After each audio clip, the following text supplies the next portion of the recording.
Oh, someone took my Good evening. Sir, could you hand me my stuff there? Oh, yeah, sure. Did you take your seat? Yeah, you did. That's okay. Good evening and welcome. I'm really glad that you took some time this evening to join us here to talk with our candidates for Mayor of Virginia Beach. When you go to I'm Karen Forget, by the way, and I'm the director of LRNow. And thank you. When you go to the polls on November 5th, or if you choose to do in-person early voting, you can start as early as September 20th, you're going to have a lot of choices to make. You're going to vote for a president and vice president. You're going to vote for a senator from Virginia. So Tim Kaine's seat is on the ballot this year. You're going to vote if you live in the 2nd Congressional District, which, do you know if you live in the 2nd Congressional District? I'm assuming that most of you do. You are going to have a chance to vote for your representative. That's the seat currently held by Jen Kiggins. And if you are in one of 5 council districts, you're going to vote for your council representative. So anybody here from District 1, Kempsville area? Got some District 1 people. Your representative will be on the ballot this year. About District 3 in the center of Virginia Beach. We have a few District 3 people. That seat is currently held by Michael Berlucki, and your district seat is on the ballot.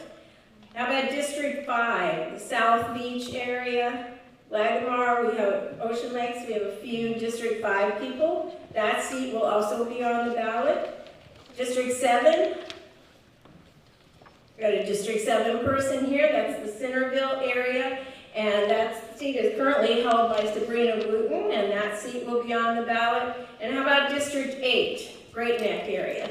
Quite a few District 8 people. That seat is currently held by Chris Taylor, and that seat will also be on the ballot when you go to the polls. And then the last vote you're going to make is for a new mayor for Virginia Beach. And we have 5 people running for mayor. R.K. Kowalowicz. Want to hold your hand up? John Moss. Sabrina Wooten. And Chris Taylor and Bob Dyer. Bob Dyer is the current mayor. I, like you, am very disappointed that all 5 of the candidates are not here with us tonight.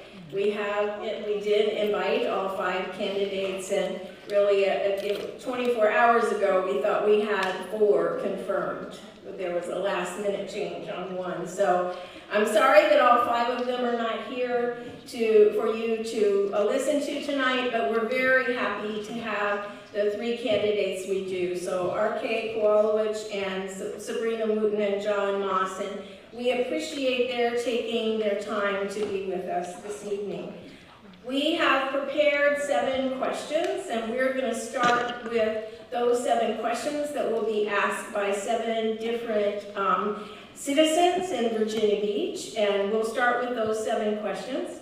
When we finish those 7 questions, we will take questions from the audience. When you came in, you should have been offered a note card and a pen if you need one. So anytime during the forum, jot down your question on that note card, and these young ladies will just hold it up or pass it to the aisle, and they will come and collect your cards from you at any point during the forum. And then after our 7 prepared questions, we'll dig into your questions, and then we'll end the evening with statements from our 3 candidates.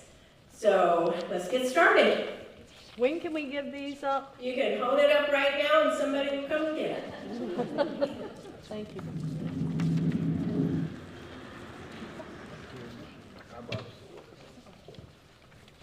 I'm going to sit down for most of this. All right, so our very first question will be asked by Eileen Wall. Good evening. My name is Eileen Wool. I'm the Offshore Energy Program Manager with the Sierra Club Virginia chapter. Offshore wind has the capacity to massively confront the climate crisis and quickly attain our Virginia 100% clean energy goals. Its industry also has the capacity to employ thousands of Hampton Roads residents, providing good jobs that build wealth in many of our struggling communities. But there is no magic bullet that gets this clean power from the projects 27 miles off our coast and ultimately into our homes and businesses. Offshore wind development will require cable landing areas and transmission lines. So my question is, what are your concerns for offshore wind transmission, and can these concerns be mitigated so as to allow this critical clean energy development that benefits so many Virginians on multiple levels? Thank you. And we'll start with R.K. Kowalowicz. Do I have to go first? Yes, sorry. Is this thing working? I'm no expert on offshore, the windmills, but I have talked to several people in Croatan, and they're not happy. And my understanding is a little bit I do know about, it's very expensive. So we already have a situation in Virginia Beach where people are being taxed at a high level in the worst economy we've ever seen. So I'm deeply concerned, and I want to see numbers that show that this is going to reduce pricing for the taxpayers. Anything that can work to reduce our costs and make the environment better, I'm all for. But I want to see real hard numbers and facts to make sure it's going to work. And I haven't seen that yet. Thank you. Mr. Moss, John Moss. Thank you. Thank you, Anna, for the question. If we were starting from scratch, there is no economic case absent huge subsidies and shifting all the risk to the ratepayers for offshore wind. But that's not where we're at. That decision has already been made. So now we have to make it work. So now you have to ask, how are we going to make sure that Dominion Energy in the future shares more of the risk when they don't perform versus passing all the cost off to the ratepayers? So on the positive side, that's where you talk about the jobs are on logistical support.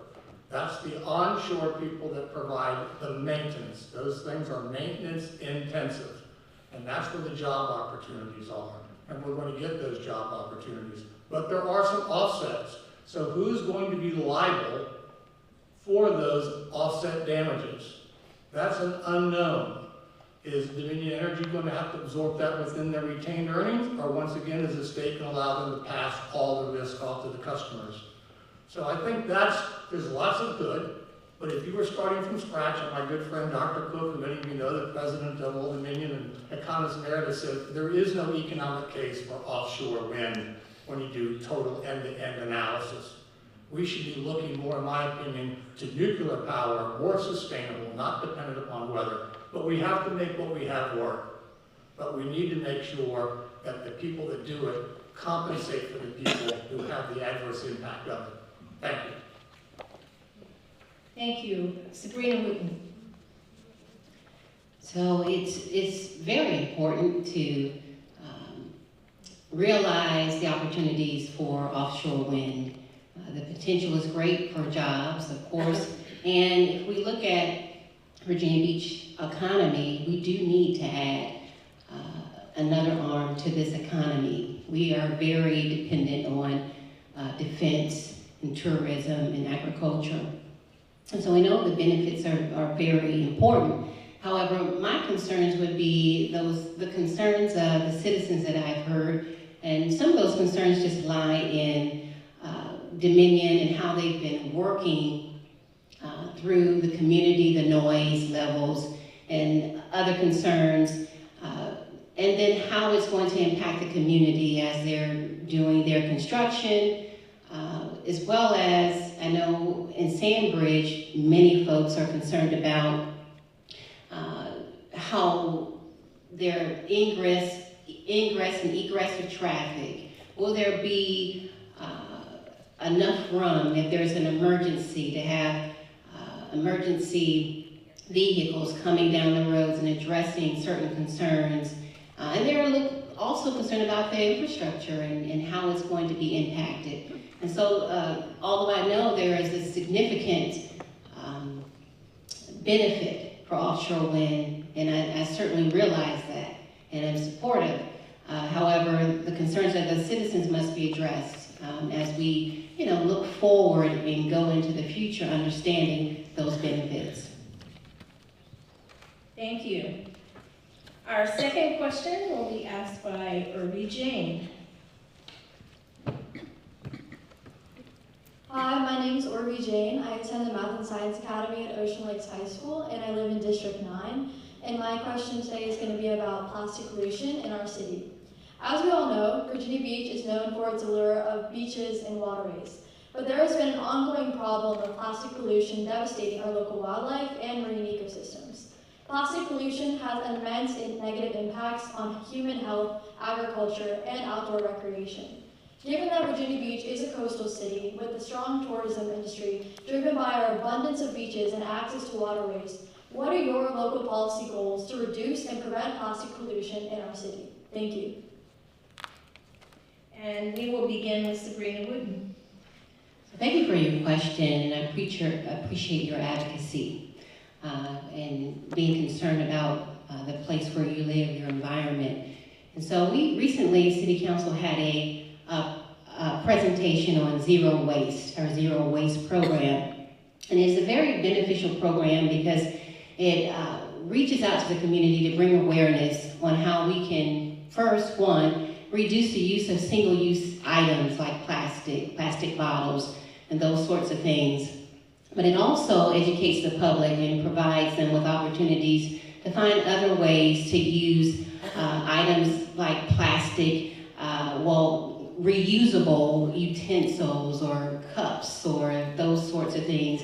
And then also extending the education to our local businesses, which is important. So that program is very essential.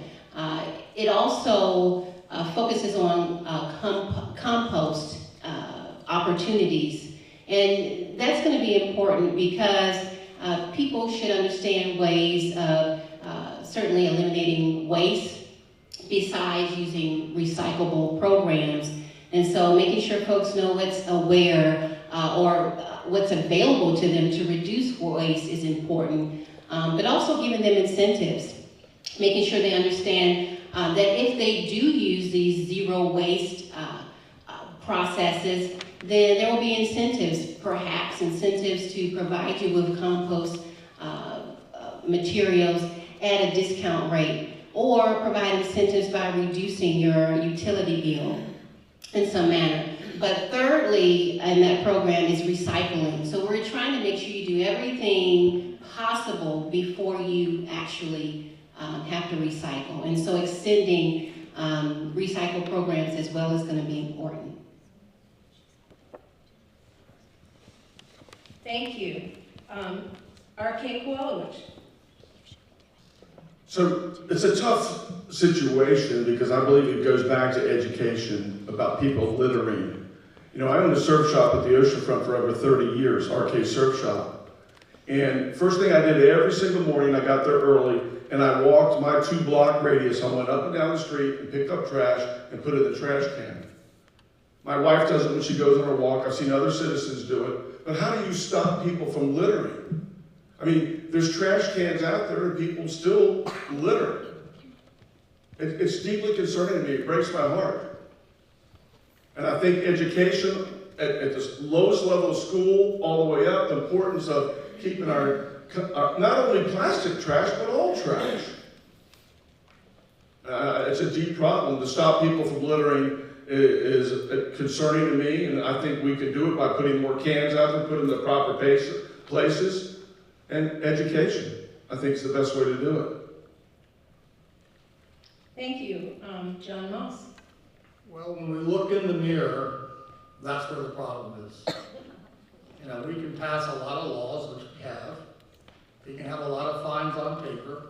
Police are way too busy to enforce them. So it really comes down to, do people value and want to change their behavior? So education is the key. If you want to talk about economic policy and changing the economic incentives, you can't do it on a city level because you create disadvantages for your community and they pay a fee and their food's higher, so they go and shop across the border. So you have to really look at statewide policies to deal with that. And ban styrofoam, which some states have. That's another form of a really bad thing. Styrofoam, ask Chick-fil-A, they have a lot of styrofoam. But you have to do those policies, and local government can't make those types of rules. They can't, and manufacturing has a lot to do with packaging, which also gets out there. These are first use with a lot of packaging. So what can local governments really do? They can really education. And obviously that's why schools and young people are bringing this up, because who's most willing to change their behavior? Young people. Old people are kind of hard to change. I don't say we won't change, but we are a little hard to change, just be honest. But we are. And then in some cases, we do have volunteers and clean up other people's mistakes. And that's what Save the Bay and Live with the River Project are all about, volunteers saving the environment.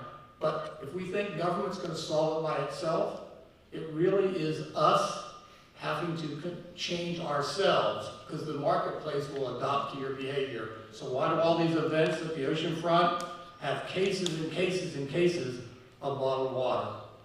I think this is where we can set an example and walk the talk, so that we people can see that we just don't say it, we practice it. So I think the city and its procurement policies and stuff can show an example, and that's where we could start.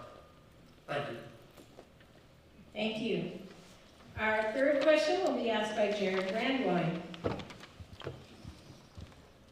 My name is Jared Brandwine and I live in District 2. My question is about preserving the Green Line. In recent years, we have noticed a declining interest in upholding the city's Green Line ordinances and transition area guidelines. Examples of projects that City Council either pursued or approved in violation of these ordinances and guidelines include Project Wayne, the Wolf Brothers Special Event Permit for a wedding venue in an agriculturally zoned property, and most recently, the upzoning of agricultural land to permit the silo at Southern Pines. As mayor, will you commit to upholding these ordinances and guidelines in the future? We will begin with Sabrina Wooten. Yes, as mayor of Virginia Beach, I think it's important. What I'm hearing from constituents is they do, when we're out talking about the comprehensive plans and updating the comprehensive plans, overwhelmingly people are saying they want to hold the Green Line. And so it is important to me to ensure that I am following what the people want and to ensure that we uphold that Green Line.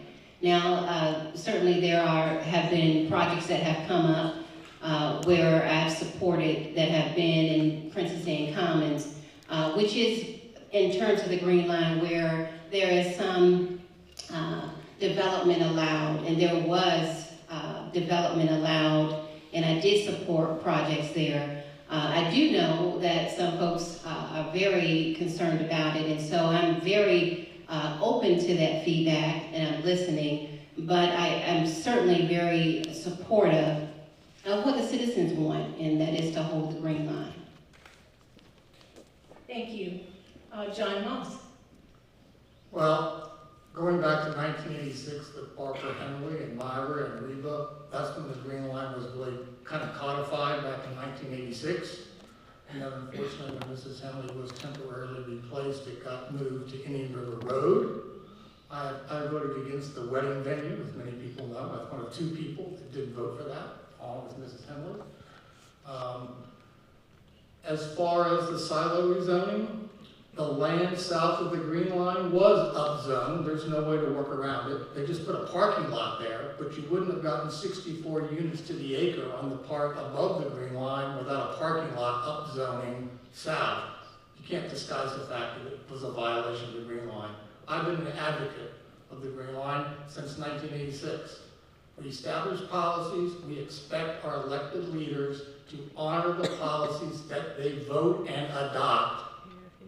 And that was a 9-2 vote. Only 2 council members voted to protect and go by the policies that they themselves have adopted, and we relied upon them to do. They failed to follow their own rules. It set a very dangerous precedent, and a legal one possibly, and we need to preserve that part of our community. That watershed is not suited to intense development, especially when we're talking about flooding and all the other issues.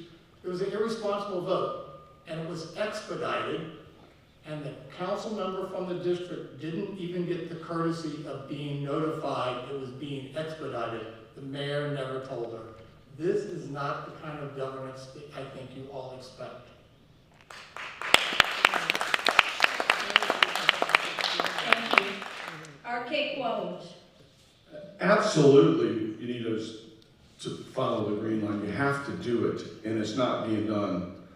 I want to make a point. I'm running against 4 incumbents. Some of them have been there for 30, 20, 12 years. They're privy to inside information that you don't see and I don't see. So all this inside information that we're not seeing is one of the reasons I'm running. It's called transparency. And if you notice that I'm not a little guy, that's why I want to make sure if I'm elected, I can hold the microphone and they can't pull it out of my hand so you can hear what's going on and know what's going on. And that's not what's happening right now. You talk about development where there's zonings that have happened already. We should hold them to the fire about development as far as flooding areas. You need to build with that in mind. And that's simple enough to do. Another point here I think people miss as far as council. The mayor and council are one and the same. A mayor is a councilman. They're the same power. There's no difference between mayor and a councilman other than he sits up front with the gavel in his hand and makes it $2,000 extra a year. So it's the same people. It's your councilman that need to be the candidate. The mayor is no more powerful than any council person, and people don't understand that. It just looks like it's ceremonial. But people believe that. We have to look out for our environment. And the flooding issues that we have in here, which I've been talking about for 20 years, are significant. We just had a $576 billion budget approved. We've collected almost $900 million in the last 20 years for stormwater fees. They just raised your fees again. This is a serious issue, and you need somebody that can understand that. My family's been in the building business for 70 years. I get it. But you have to have information to understand it. You will get the information. As I get it, you'll know it. Thank you. Our 4th question will be asked by Kelsey Williams. Hi, my name is Kelsey Williams. I'm a student at First Colonial High School. I'm part of the Legal Studies Academy, as well as the Environmental Studies program at the Brock Environmental Center. I live in District 9, and my question is about climate change. Given the urgency of the climate crisis, how will you prioritize flood mitigation and water quality improvements in your policy agenda? Thank you. And we'll begin with Mr. Moss. Well, when we had the bond referendum on stormwater, I have to say I took a lead for that. But more importantly, I took lead for crafting a resolution, which all members of council at the time voted for, which talked about all the things that we would do if you all agreed to co-sign the note.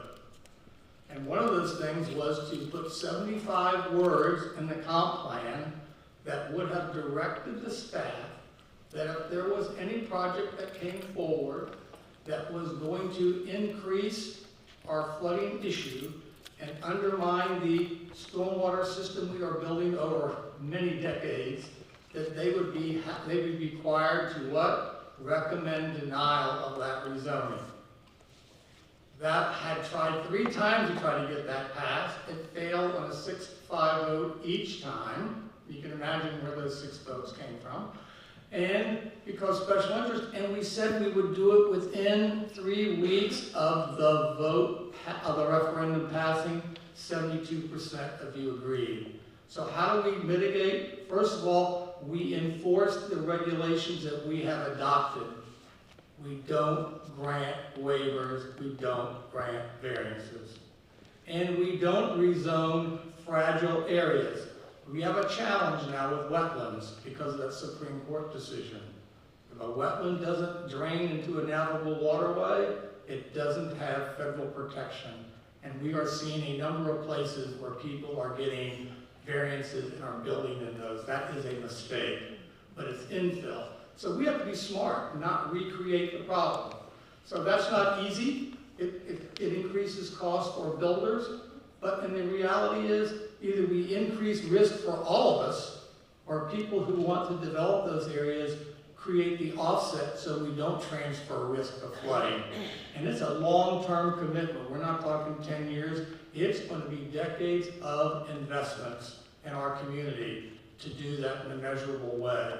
But we have a good start. I think the city has done a good job. You got to give people credit where credit's due. We've done a lot of water quality problems we've addressed, but we've also allowed some fish kill things, and residents have had to be the advocate for investigation rather than the city. They've had to bring in DEQ, whether it's Lake Rudy from the arsenic from there. It wasn't the city taking the lead, it was citizens taking the lead because it causes problems for certain people. So we have to, once again, I overstated, but the city has to walk the talk and be the best and the most stringent.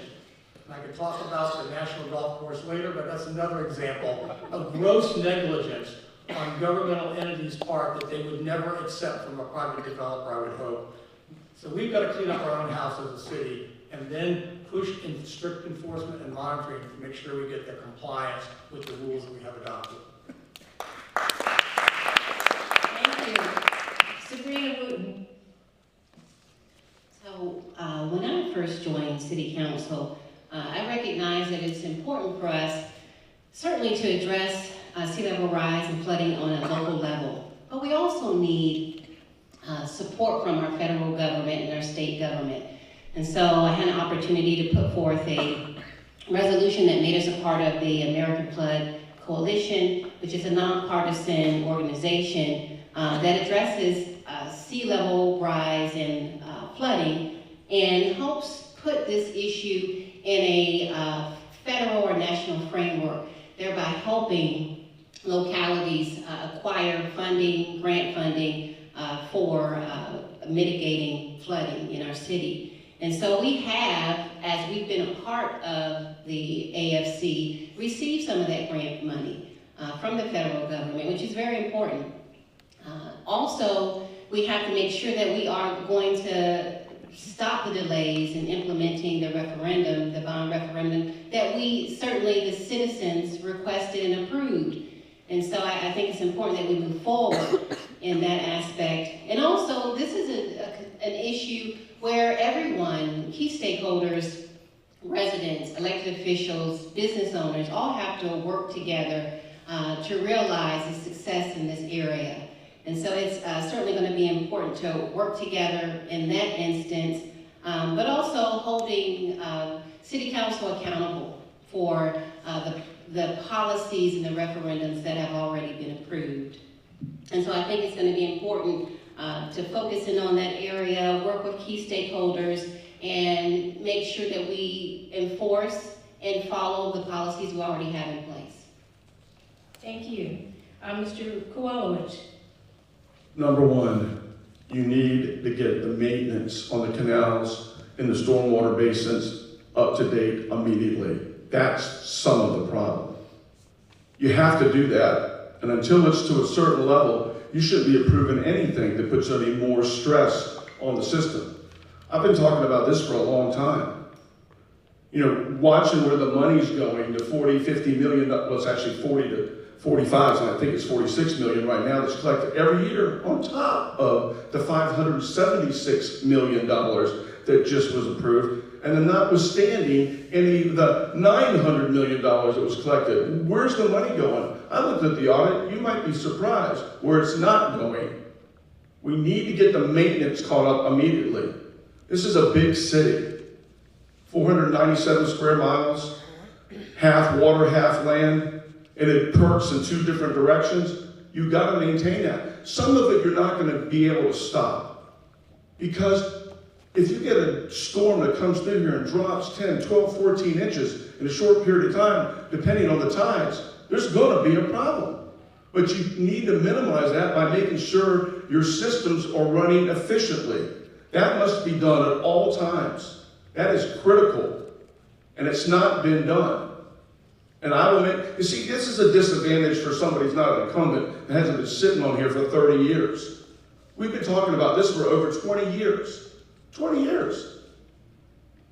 I'm tired of talking about it.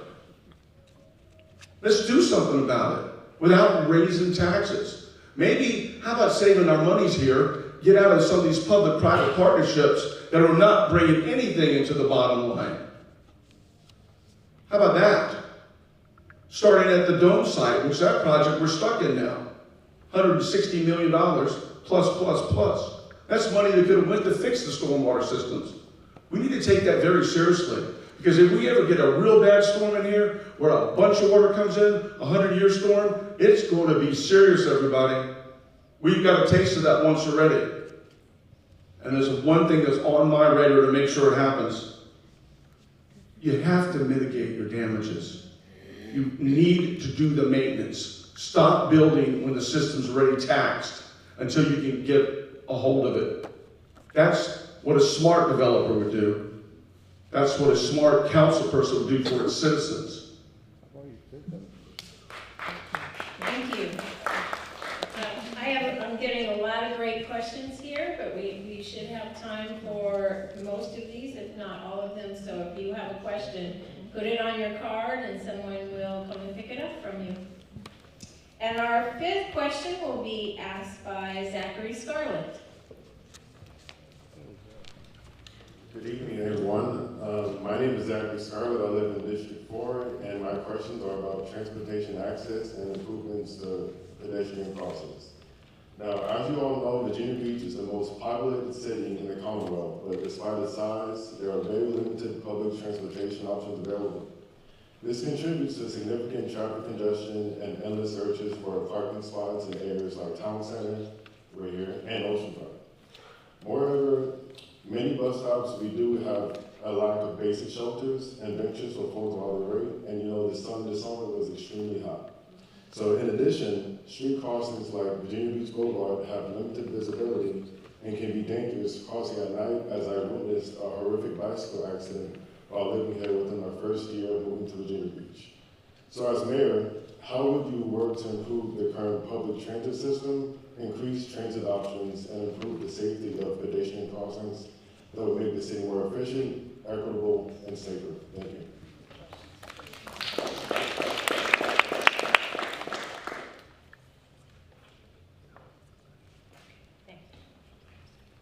All right, sorry about that.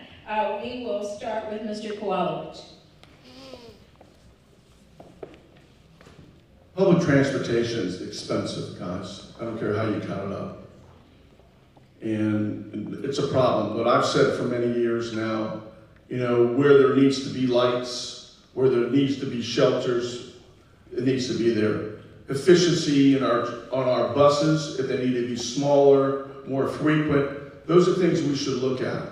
And once again, this is information that more accessible to me as I'm in the office and can get a grasp of the budgeting and where some money's at. Now, see, I believe, and I've talked to people about this inside the city, and I've asked heads of departments, what kind of waste do we have in here?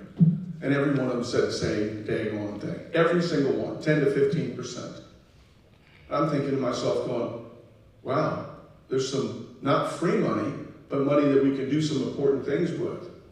But wherever there's problems, where there's lighting around, where lack of lighting around, and we need the public transportation, we need to look at the routes that are most frequently used and how many riders are on those areas. And that's critical. That's how you can decide where you need to expand or not expand. Again, 250 miles of land where roads are on. It's a big city. It's the largest city in the state of Virginia, land-wise, when you count water. We need to make it more accessible for people to get to places to work, because This is a big city. Everything's not in one area. All businesses are not in one area. They're scattered from the oceanfront to Shore Drive to Pogo, to Lynnhaven. That's a long travel and it's expensive anymore. So I will look into that. Where it needs to be done, that's cost effective, I will make sure it's done if we can afford to do it. Thank you. Mr. Moss.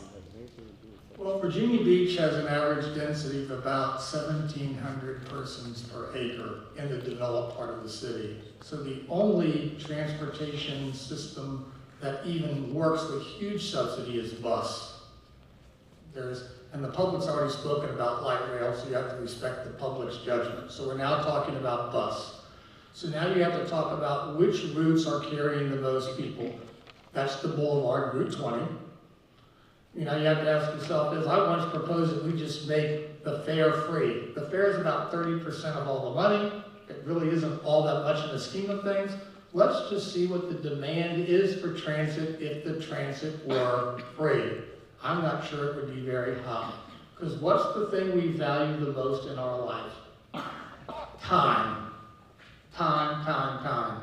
And public transit cannot compete. HRT's public transit cannot compete on time. So they have very few choice riders. So now you're talking about riders who have no other choice.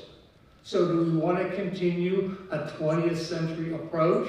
Or do we have to look at technology? And they are doing some pilots, I'll give them credit, over the Lake Smith area, and I'll make a road where you give people choice riders. We've got to have more customized response types of urbanization travel that gives people that more choice. More choice. And I think that's where technology is going to have to deliver. Because we're never going to be able to pay, and you won't pay, the price of giving people car service with bus service. That is not within anyone's ability. But can we increase 24/7 and increase where buses are working and do it more frequently? Because what do people want? Frequency of service, which generally means 15 minutes. That's the empirical analysis. So let's try the routes that are heavily used. Let's pay the price to get 15-minute service and see what the usage is. Because these buses run around, for the most part, empty. Very little utilization. And that's a misuse of resources. That's why they're doing the pilot off of Baker Road, to see if they can't do something better than the full buses we're running that hardly anyone's ever in. But Virginia Beach is first and foremost a suburban community that's car-based, and we have to accept that that's going to constrain our choices. So people who need transit, we need to figure out how to get them living in the areas where we can afford to provide transit. And that's the compromise everyone's going to have to make. Thank you. Ms. Wooten. Very important question, because even for folks who are looking to use transportation to jobs, for school, new businesses relocating to this area, one of the main issues is transportation. And so I think it's really important for us city leaders to look at, as has been mentioned, but revamping the system. But I think connectivity is important. And so there are certain locations where placing services, bus services in certain areas just makes sense. For instance, here in the town center area, we could certainly use systems that perhaps leave this area and go down to the ocean front and other pertinent areas where people need to do in a limited time frame.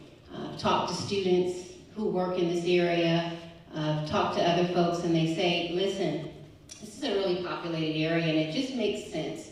I think it's also going to be incumbent upon us to work with other cities because this is where we can have some type of cost savings.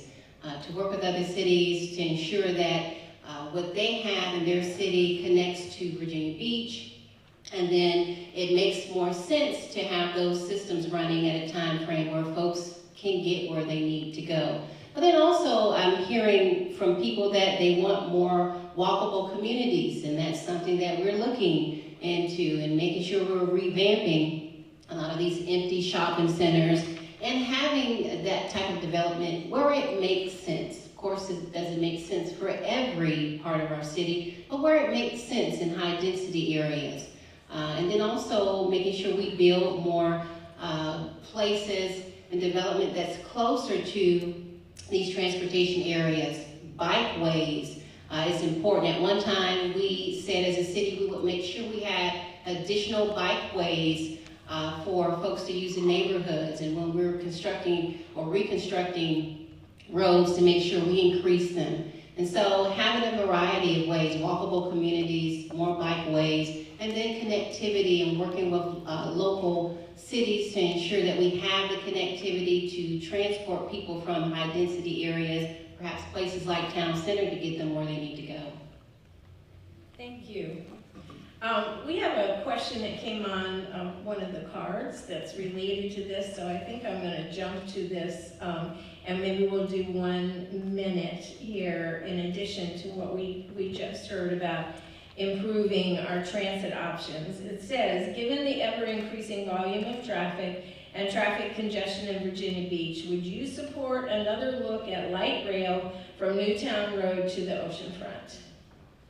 And we'll start with Mr. Kowalewicz.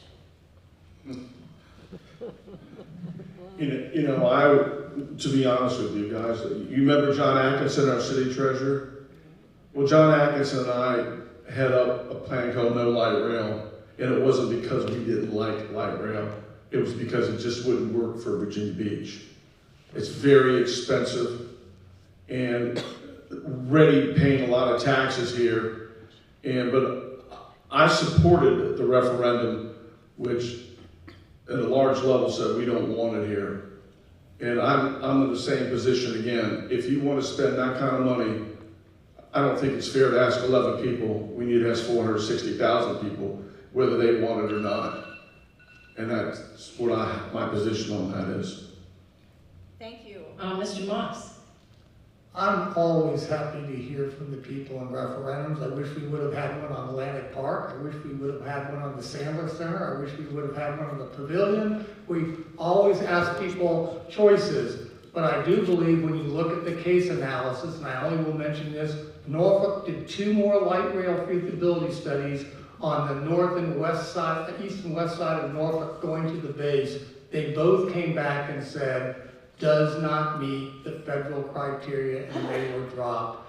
Our land use density in our community and our employment patterns are incompatible with any cost-effective rail system. But I'm happy to have the public hear the cases and decide what they want to sign up for, but I do believe they'll find out we have a lot bigger priorities like not flooding than we do with light rail. But I always think on big projects, the public deserves to co-sign any note that involves major public debt. Ms. Wood. So as you've already heard, light rail was voted down, and it was a really contentious issue. I think some of those sentiments still remain in our community. And so with that, I know that, of course, our community is changing. Our city council has changed a lot since that vote. And I'm certainly open to hearing from the citizens if that is something that they're interested in, but it has to come from the citizens because citizens have spoken about that issue. And it is certainly a remaining concern. But again, as things change, and people remain open-minded, perhaps perspectives have changed, that perhaps may be something we can consider, but again, based on the feedback from citizens. Thank you. Our 6th question will be asked by Laura Traylor. Hi, Ms. Wood, you already touched on this a little bit. So my name is Laura Traylor and I live in District 5. I don't need to read that, I can tell you that. My question is about housing development. With the rise of remote work and online shopping, it's no surprise that many strip malls and parking lots are either vacant or underutilized in Virginia Beach. At the same time, affordable housing has become a hot button issue as rent and housing costs have increased significantly. As future mayor, Do you think increasing affordable housing inventory through redevelopment in already urbanized areas versus opening development in green space is a viable win-win for both open space and housing advocates? Please elaborate on how you would seek to balance these interests. Thank you, and we will start with Ms. Wooten. I think that question is very pertinent to what I'm hearing in the community is affordability. And so it's not going to go away, and so we have to deal with it. And oftentimes we do deal with the narrative that folks don't want new development, and perhaps not in their backyard. We hear that oftentimes. That's one of the reasons why I did support the affordable housing application in Princess Anne Commons. Because of affordability and folks saying they wanted more affordable housing.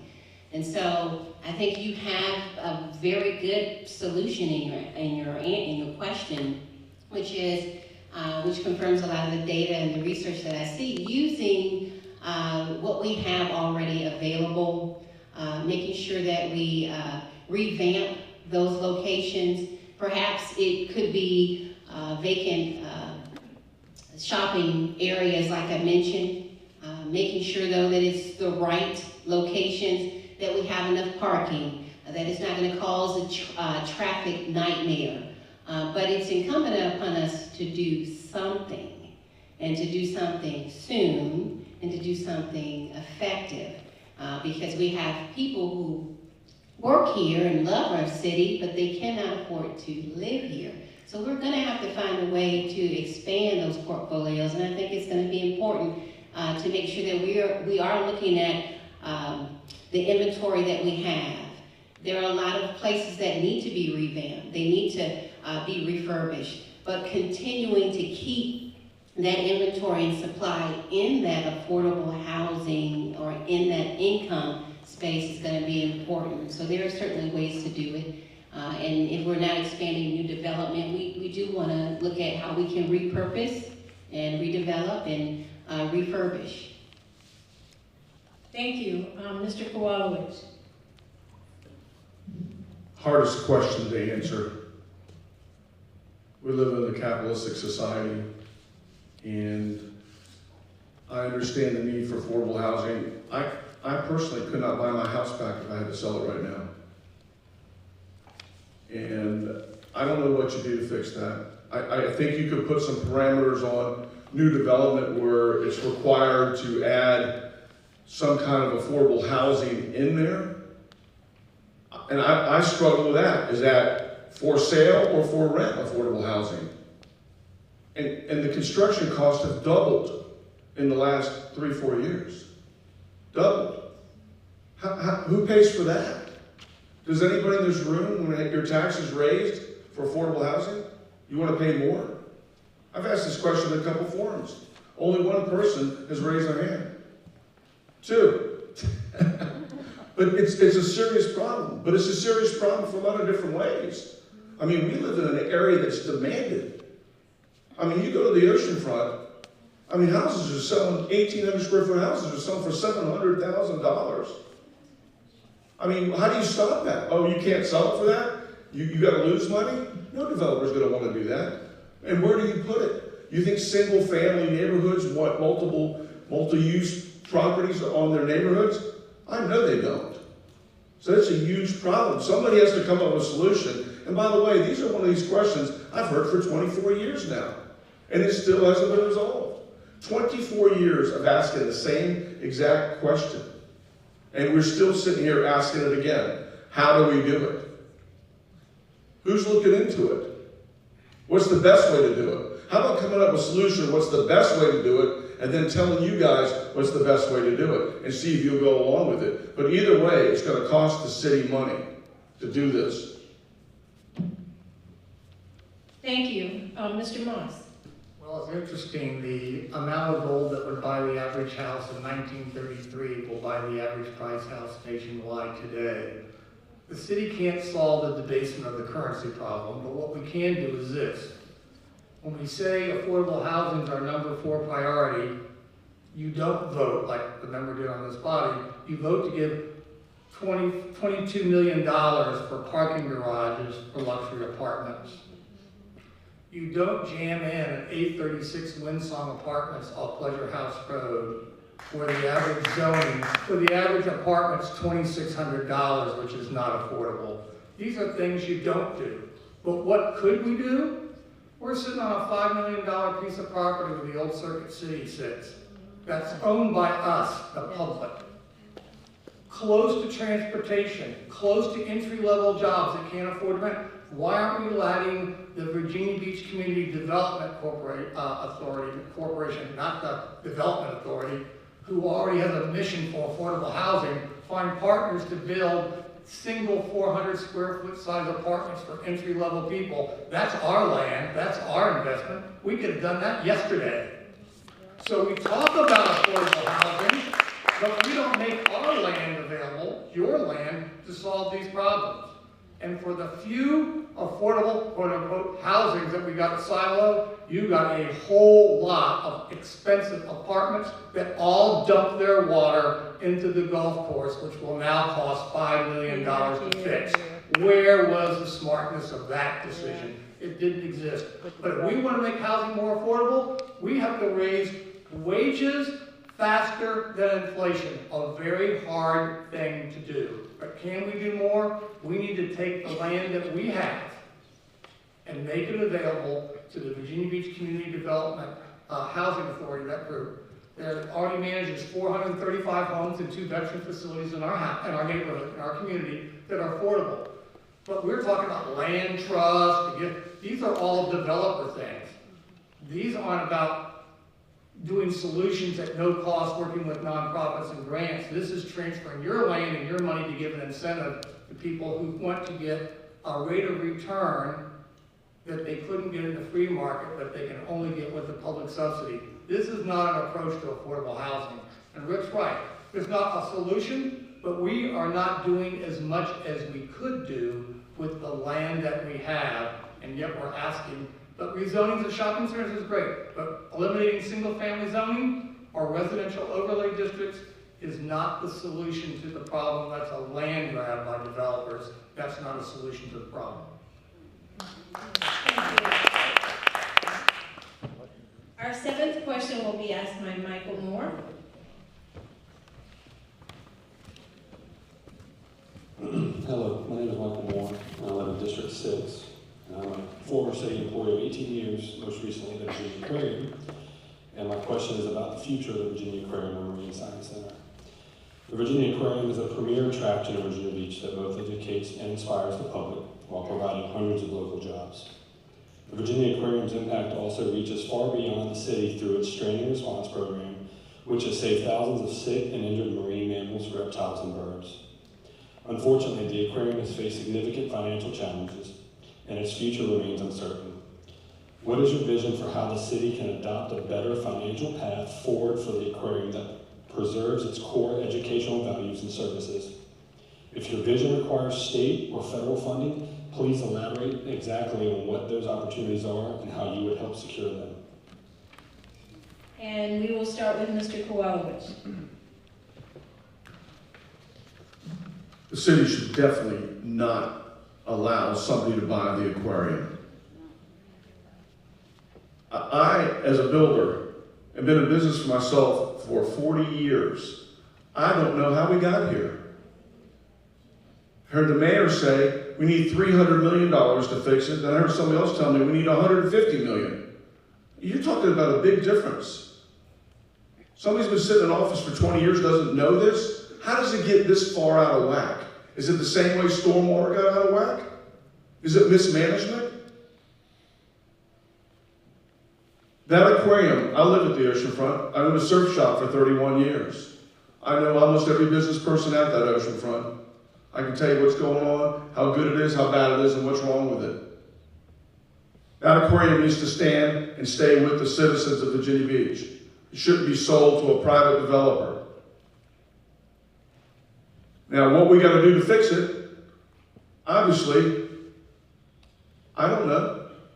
How do I know what's going on there? We can't see the records evidently. I heard some of that. I'm going to be able to see the records and the monies where the flow's going. Wait a minute, how's that possible? That was told to me. That made no sense to me. But I can promise you this, it will be on the top of my radar to fix it. And I can add, and I got a calculator.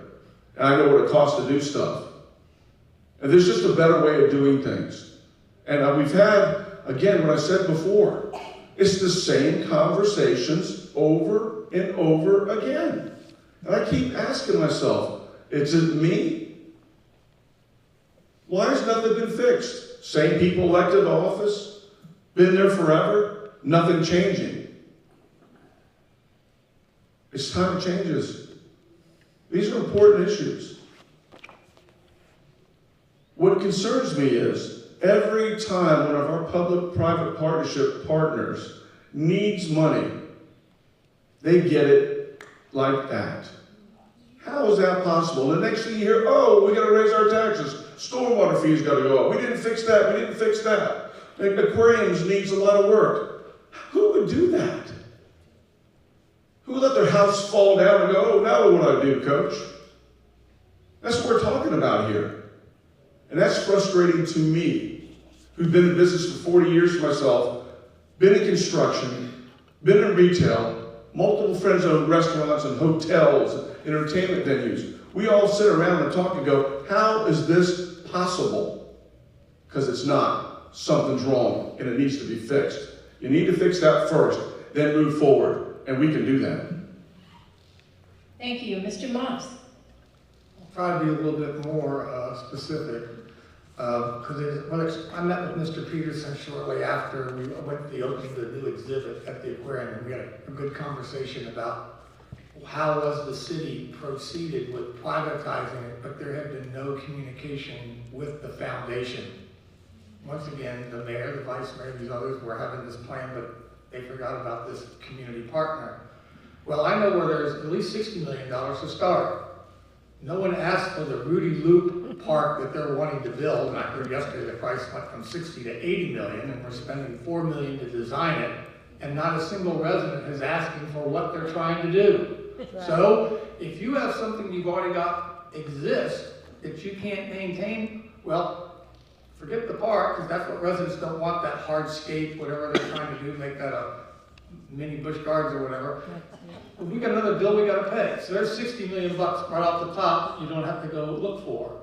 And then it's going to take time. But I'm certain, talking with him, that every single thing doesn't have to be done on day one. So you're talking about developing a phasing plan that we can afford, that you do your most high priority federal compliance, animal things are going to come first, because that's where you're going to lose your license to have the animals, right? So you got to have that kind of conversation and set your priorities. And there's a lot of things that we're doing with our money that probably are a lot lower than that. And then you say, well, how are we going to fill the gap? Well, you're going to be able to buy some time. I don't know where the state money will be. Might not be easy. But the question is, it's not a choice of a bill we can't avoid paying. It's a question of how do we phase the bill like you do at home so that you can digest it without causing great perturbation. But it is an asset. We chose to have this asset.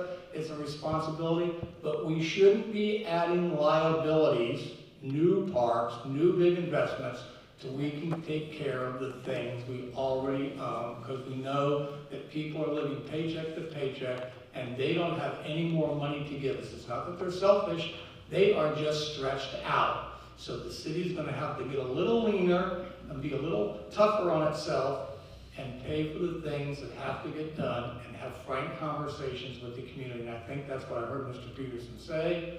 Open book, let's see what the things are. Let's see, separate the nice from the must-do, and use the money we have closest to the today to do the must-dos and talk about how we can phase the others. And that would be, I think, a family budgeting approach, which works at home. I know it'll work at the city.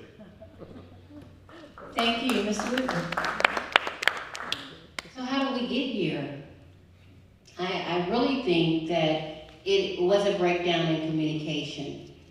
I've known the aquarium to be a very important asset. I've also heard reports and I've always known the aquarium to do fundraising and all types of activities for the aquarium.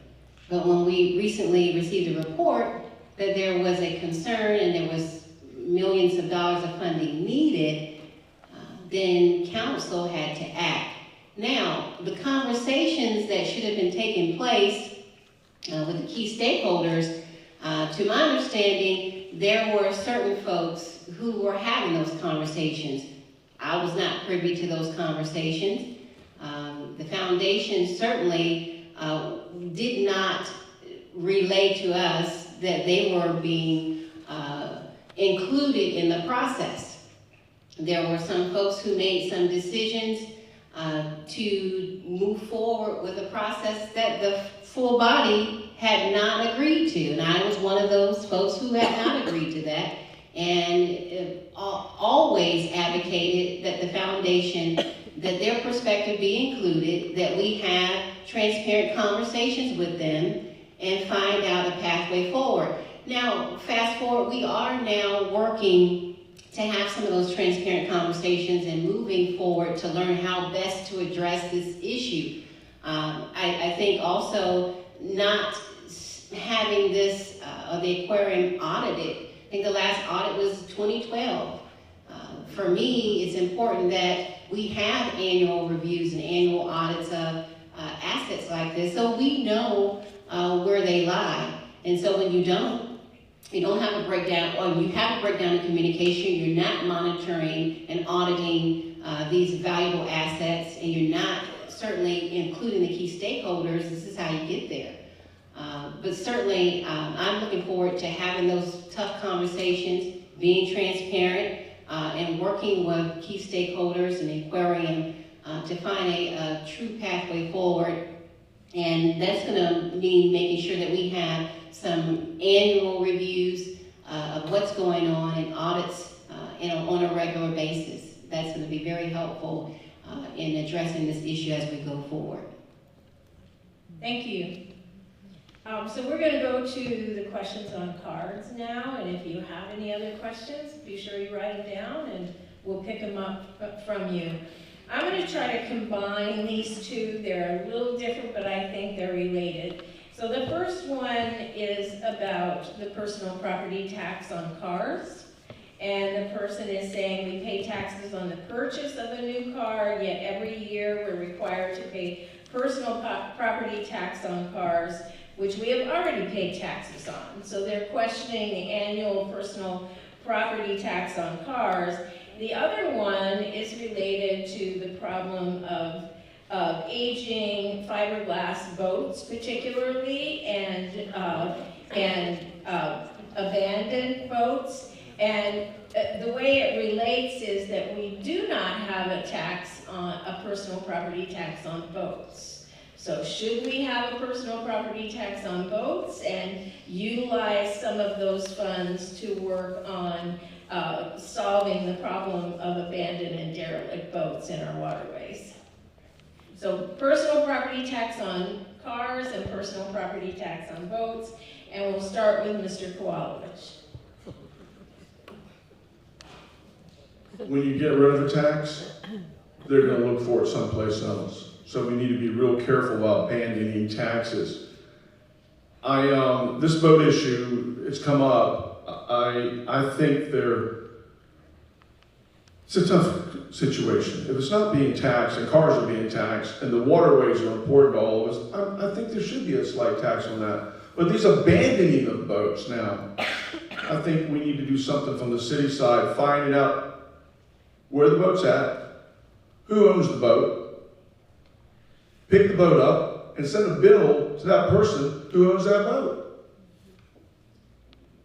Why should all of us have to pay for somebody abandoning their own personal property in public right-of-ways, the waterways? I do struggle with adding more taxes on anything when I know there's a lot of waste out there right now. I'd like to get in there and look at how deep it goes and what we can do to cut. Like John said a second ago, I know we're $60 million.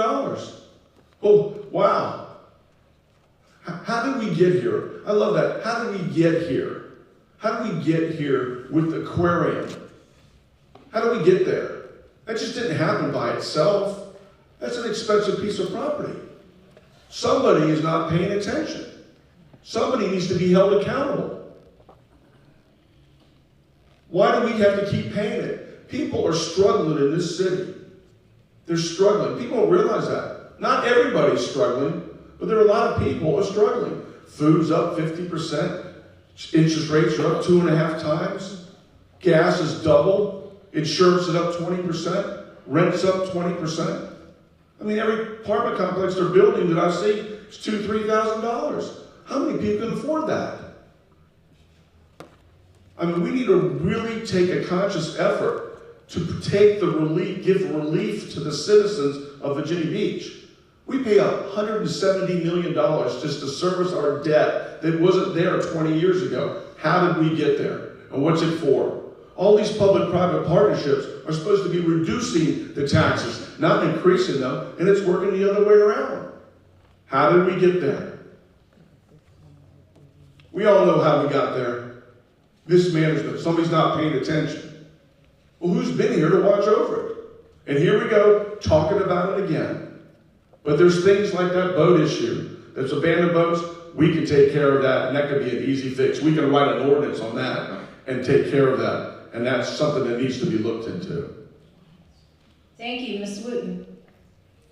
So it's important in terms of property taxes. Can it go away? Certainly there are things that we can do to address tax relief and work in that aspect. In terms of boats, we have talked about that as a council. It came up during our budgeting process, and we are open to looking into taxing boats. And so that's something we definitely are looking into doing. Thank you. Mr. Monks. We have a tax on boats, and we removed it because you think you're taxing wealthy boats? No, they all left the city, went to, whether it's up to, over to Portsmouth at the time that had no tax, the bigger yachts went down to Florida, so you ended up taxing just the working people, everyday residents who have a trailer and a boat at their home. And then the people that have the marinas, who don't get the work in the wintertime because those boats aren't here, they were laying off people and their businesses were struggling. So the community of special interest community, the people that service the boats in the winter, and that's all business people that have jobs, they said, hey, because it's movable capital, unlike your car, and the people that left with their boats here because they're just everyday, they're being taxed. So it came down to, we aren't really achieving, we're punishing people because they don't own an expensive boat. And we're punishing the marinas because they're not getting the work because Portsmouth was not taxing boats. So you had to live with the reality, so we took the tax off. So you have to realize the consequence of the tax, but we can revisit that, but it was well vetted, and the economics said, sounds great on paper, but execution is a whole nother story. Relative to personal property tax on cars, which is also the same tax that applies to businesses, your chair, your credenza, your desk, your lamp, all the things you have to itemize and admin and they never depreciate. That does need to go away because it's a wealth tax. But you're going to have to make that go away over time by growth in other revenues and commit yourself to whether it's 10 cents this year and 15 cents the next year, because you control the growth in government spending and you displace the revenue that comes from that tax with the revenue that comes from other transactional revenues. And you have to look at that. You're gonna, because you just can't overnight find $160 million or whatever. You just can't find it overnight, so it's unrealistic. But we need to commit to phasing it out because there's a big portion of our community that uses roads and other services that doesn't pay it. There's a lot of cars owned by military. Great people, but they're using the same services we are, and we're taxing a smaller base, and we're all enjoying the same benefit. So we need to get that tax reduced, but it will take time. But could you do it over a 10-year period? Probably, but you got to start somewhere, and that's where we have to go. I agree with Rick. There ought to be an ordinance we can do and bill the people to take care of it. Just like if you don't take care of your yard, we have to come in there. We put a lien on your property, right? And so often you can go after them. So I think Mr. Paulowitz is on target with that. But that is the boat tax history, and that is the reality of what we can truly do with the personal property tax. You have to find an offset, so we're not actually increasing a tax somewhere else, but we're using growth in revenue to displace it. Thank you. So we talked about waste, the problems with waste and recycling and earlier, and especially single-use plastics. But I have 4 questions here from people in the audience related to this topic. So I think we're going to circle back with some more specifics.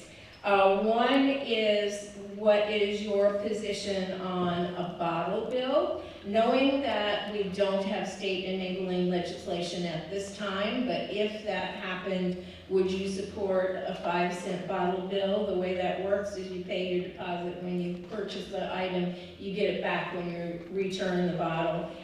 Also asking about, would you support a 5-cent fee on single-use plastic bags? Or a ban on plastic bags, as some communities have done. And then the others related to that are about the recycling program, and that currently only about half of our residents who live in single-family homes have access to the city's recycling program, and those in multifamily don't have access to that program. So how do we provide recycling for people, for the other half of the population who don't live in single-family homes? So recycling, bottle bill, plastic bag fee, bottle fee. Ways to reduce waste. And we'll start with Mr. Moss.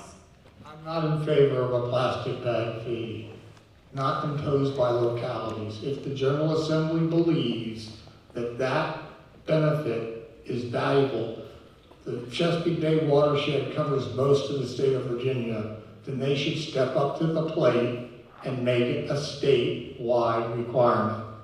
But if they think plastic is all that bad and the benefits are all so great, then they should be banning plastic bags statewide and not kicking the bill to localities as a local option so they can say, oh, we gave you what you wanted, special interest groups, and now transfer the pressure to us. Because that's not where the pressure should be. And right now in this economy, I wouldn't put any kind of tax or fee on anyone. But Wegmans doesn't provide bags, BJ's doesn't, Costco doesn't, Sam Club doesn't have bags, Trader Joe's, you gotta pay for a bag. You need to transfer your leverage on the private sector to get them to eliminate the bags if you think that by not shopping at those places. But I don't believe it's our power to dictate by price human behavior. Now, whether or not we should have a return deposit, I don't have enough knowledge to know what the experience has been in Maine or California, or I know I've watched that Seinfeld episode when they had all those bottles so that they're going to drive you up to get 10 cents.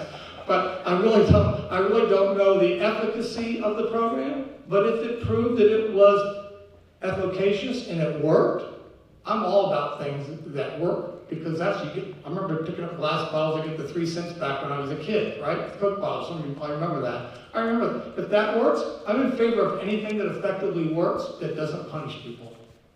I mean, I think that's what I'm in favor of. So if that works, but that responsibility needs to be at a large scale to make sure it effectively works. And at a minimum, that is a state level, and that's where that should be resolved. And the other part was? The other part was about extending recycling to people who live in multifamily housing. Well, if it's multifamily, are they referring to condos and apartments? Condos, apartments. That's private property, and the state would have to require. I'm not willing to impose on the general taxpayers the cost of delivering recycling to those places, and we don't have the authority to require them to reimburse us for that cost. So the state needs to deal with that, but taxpayers should not be subsidizing recycling for private property, apartments and condos. Thank you. Mr. Kowalowicz. Recycling, absolutely. Where the condos are, they can add the fees in their own little condo fees to make sure it's done. It needs to be offered though. I think it should be required. I think it should be required. It's important. The bags, no way. No tax on that, I'm sorry, that's not good.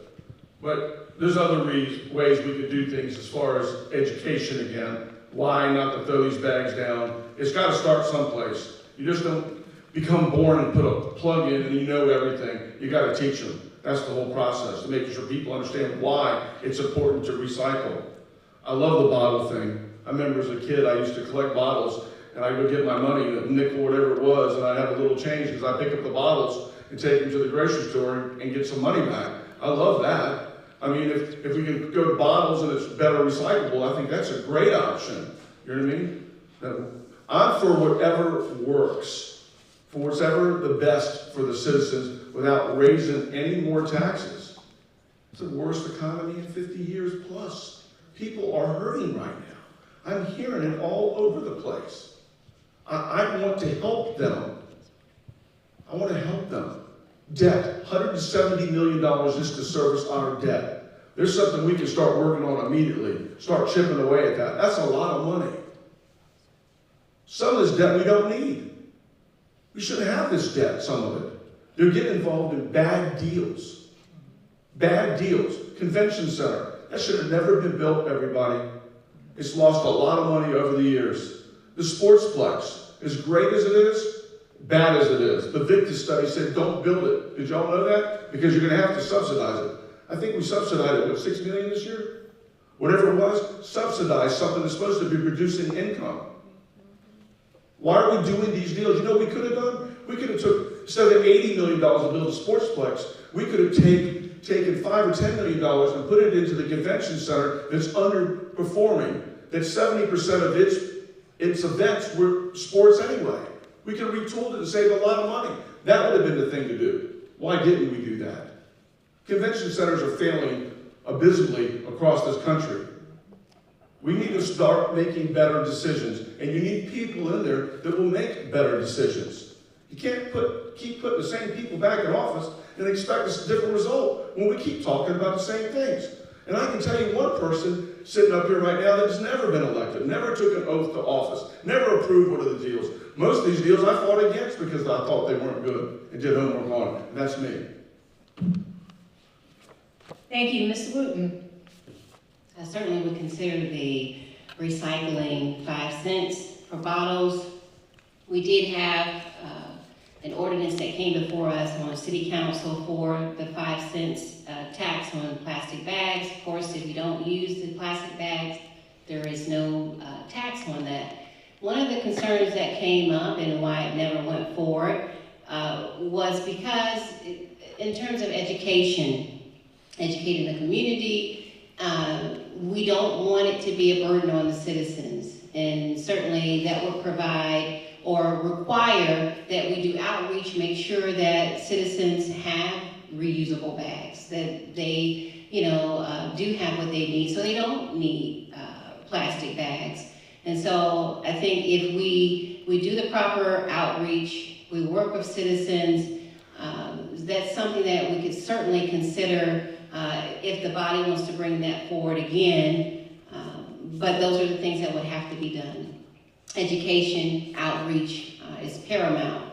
In terms of recycling and extending those programs, we do have recycling centers where you can go and take your items to, but certainly I'm open to finding other ways to extend recycling programs for folks who don't have that ability to do so. Thank you. This question is related to the proposed NEMO 7B road project. So, do you support the construction of a highway in the NEMO 7B corridor that would go through Lagomar and the refuge to Sandwich? Oh, and we will start with Sabrina Wooten. Certainly, I'm learning more about that project, happy to consider it and be supportive of it. Thank you. Mr. Moss.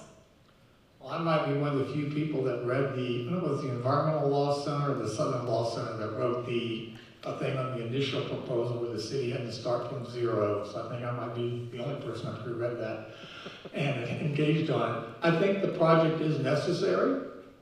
But I think what didn't happen in round one, which I hope is now happening, I don't know what all took place after I left, is how are they dealing with the runoff that comes from the road and the bridge work?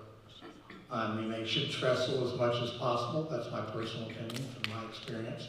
And they should be capturing all that runoff on the road, and it should go into not waterways, but if they really want to protect the environment, they should push that into sanitary sewer. That would be a first for us, but that is a way to mitigate that, and that's been done in other areas. But I think the road, when we look at what we're having to serve from a public safety point of view, I think that road is necessary, but I think the initial work that was done by the city was pretty poor, which is why they had to do it over. They thought they could get by with just a quick assessment. They had to do a full-blown EIS, which they should have done from the start. I know that process is not completed. I don't know if it's been the public comment period or not. I'm not as close onto that. You might out there might know. I'd be interested in hearing afterwards. But I think the road is necessary, but I think it's how we deal with the engineering aspects to really capture and mitigate all those issues. And there are ways, but they're not cheap. And I don't think the oversight regulatory agency should accept cheapness when it comes to offsetting the back wildlife impact, and that's where that impact falls. Thank you. Mr. Kowalewicz. I'm also for it, and I agree that we need to do something on the bridge, whether we catch the water and filter it out so that the oils and gases are captured, and then the clean water, and they make those systems that actually filters the waters out. So you catch that and it doesn't go into the waterways. That's important. But the big thing too is that's an area that floods real bad. So that needs to be addressed. There's people that live back there. There's people that visit back there. I think the equivalency in Sandbridge is about 3,700 rooms. The oceanfront has 7,000 hotel rooms. So think about what I'm saying. And Sandbridge itself is a very profitable for the city of Virginia Beach. It's very profitable. So we need to make sure that's taken care of. Those roads have been there a long time. I remember my family worked for Peter Meredith Construction. And I remember going down there as a kid. I was 6 years old. Imagine how long ago that was. And I remember there was nothing there. And we went all the way down. They built one of the first houses back there. And Sandbridge is such a beautiful area, something we should cherish. And people from all over the East Coast and all over the country come to Sandbridge to stay there. It's just a beautiful resort, and that's exactly what it is. And it's very profitable for the city to the bottom line budget. Oceanfront, not so much anymore, guys. A lot of debt at the oceanfront, and you got to add and do the math. It doesn't work. But Sandbridge, that road needs to get fixed, and it needs to get fixed sooner than later. Thank you. This question is about the sustainability plan and sustainability office that the city used to have. So Virginia Beach used to have an office of sustainability and a long-term sustainability plan. If elected mayor, will you bring back that office back? Side note, an office of sustainability could work with oceanfront events to get rid of those cases and cases and cases of plastic water bottles. So we will begin with Mr. Kowalewicz.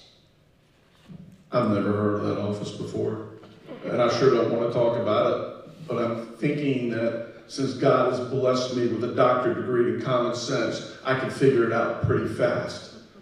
So I don't want to talk about something I don't know. Again, it's one of those inside things. You have to be inside the system and hear the reports and the city workers that come by and explain it all to you. I'm not privy to some of this information.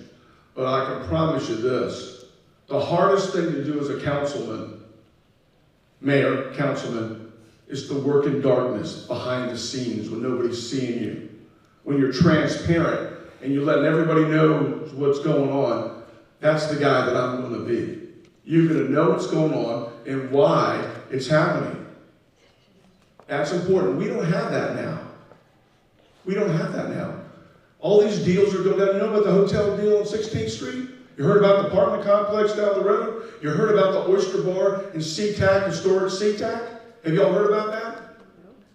Why not? We're talking about a lot of money. How about Rudy Loop? You know who started to save Rudy Loop?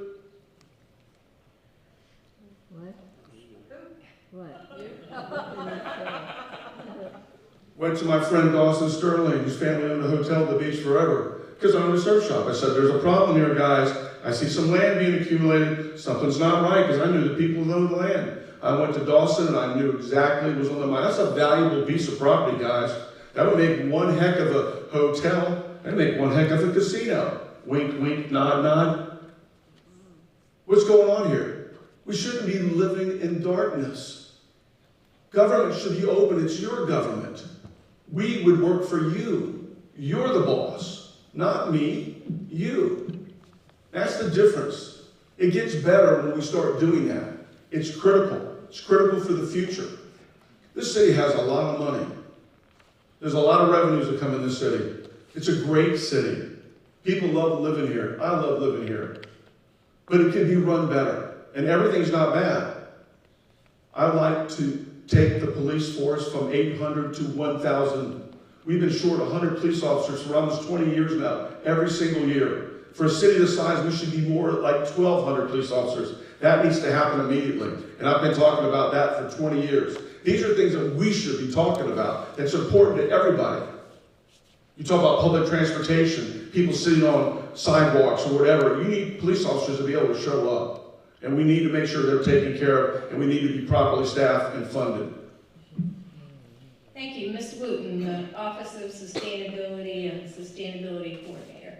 Great question. High five to the person who mentioned it and wrote it. Yes, we do need it because it's very important. It puts a priority for the city staff to ensure that we have a department who's focusing on that.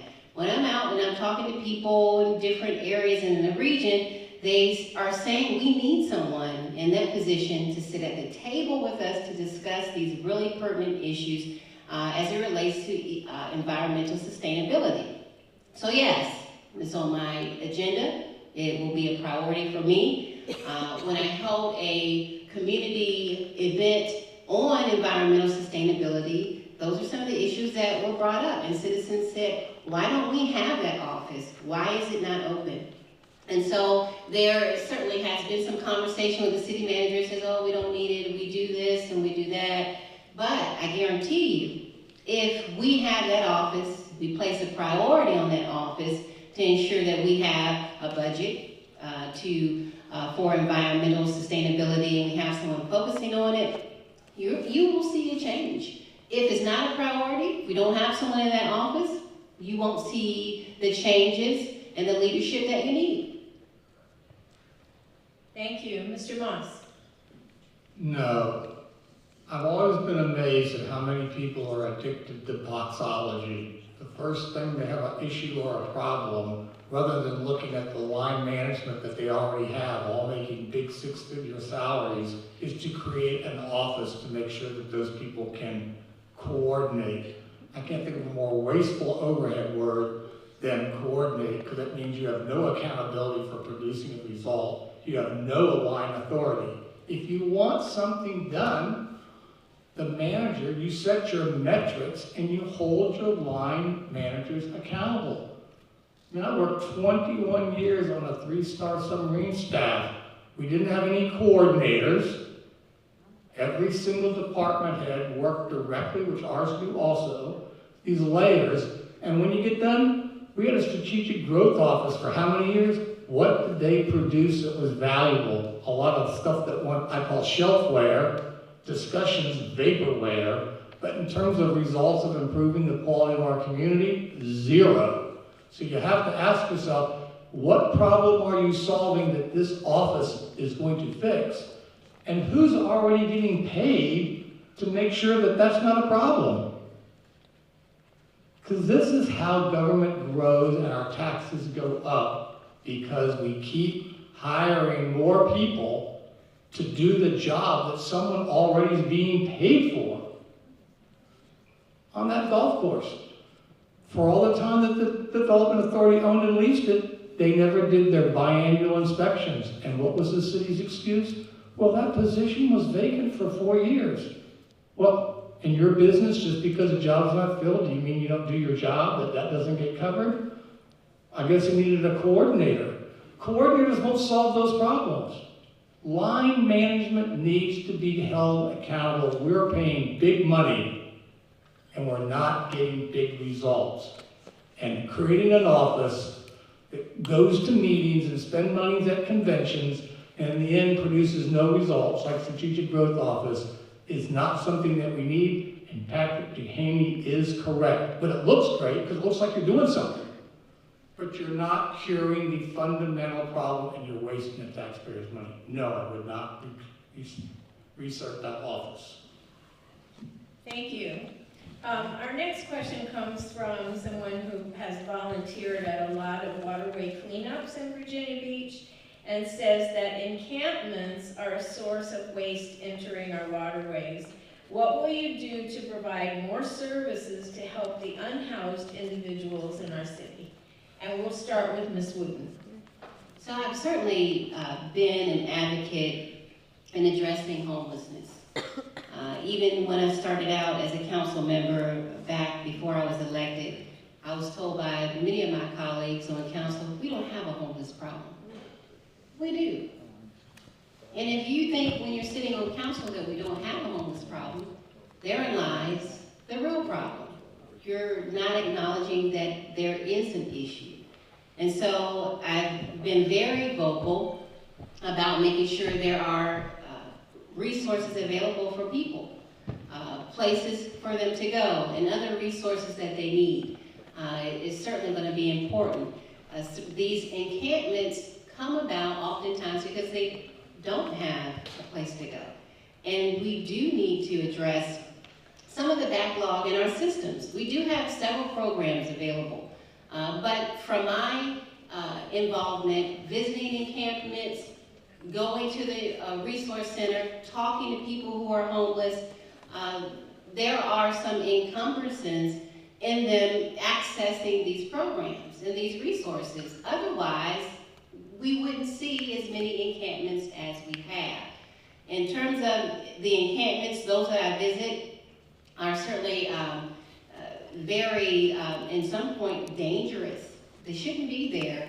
And so when we do find them, we call in law enforcement, and as long as it's not federal property, they can break up those encampments and dispel them so we're not having them. But when you do see those encampments developing, be sure that you contact someone at the city, contact your representative so that someone can go out and look into it and address the issue.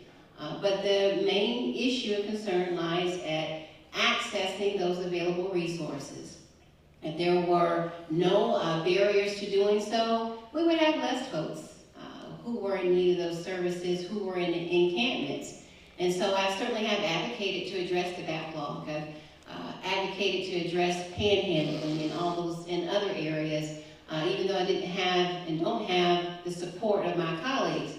Homelessness and encampments are a serious issue.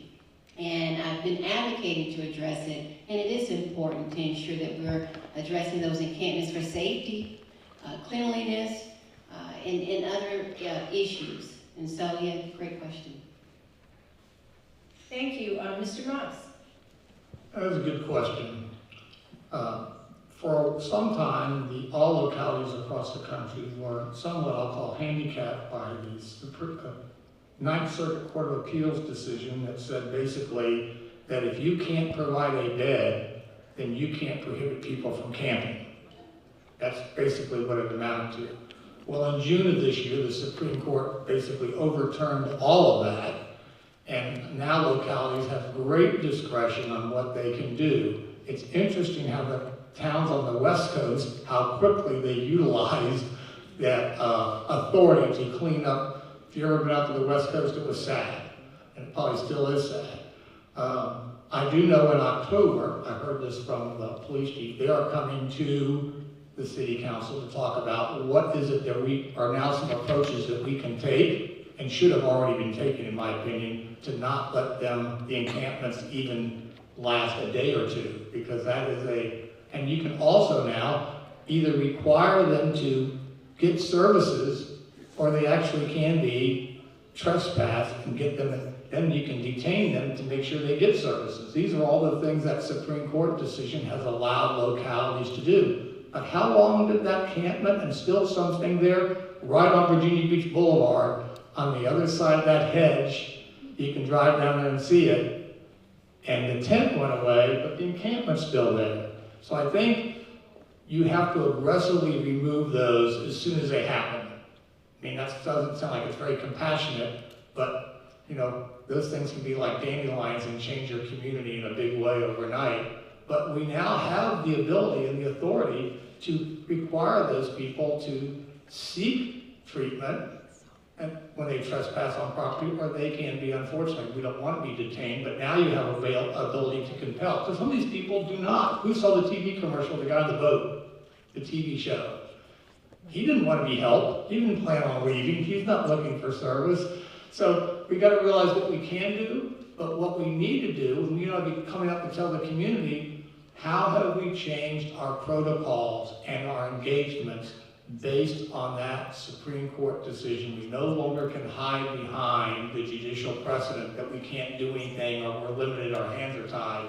They're no longer tied. I don't know what the right solutions are, but I do know we need to be exercising the full discretion that the Supreme Court has given us to vacate the encampments, but also help the people and require them to get services. Thank you, Mr. Kowalewicz. It's heartbreaking to see homeless people. Been at the oceanfront a long time, and we have a lot of homeless at the oceanfront. We had several encampments out there. They were off Burnett Road in 19th Street. There was one, and there's back in the woods off the boulevard there. And over the years, I've talked to them. This year, I just put a second floor in Abbey Road restaurant out there, and they were living right there. Nicest people, but they want to be there. They don't have to be homeless. They decided to be there. And it's not everybody. It's not everybody. There are people or families that bad things happen to. We need to take care of those people. That's another story, but most of the people, like, I'm only speaking for Virginia Beach, because that's where I live. And some of these people are not good people. I want you to know that. That's what they do. We have the right to be safe. We have the right to have our children be safe when they're walking home from school.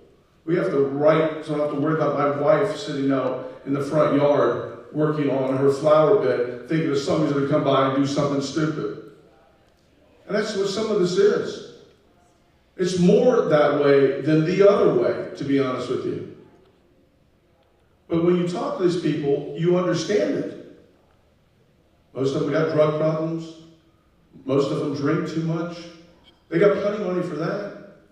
Some of them pull out a knot, it's that thick. I want to help people. It is an issue, and I'm so glad the Supreme Court did what they did, because we need to stop that. It's not inviting when at the oceanfront you've got benches that they claim and live on. That's their bench. They live there. And you go all the way down the oceanfront and you see that. Or a corner of a certain street, they're living there with their buggy and their bike.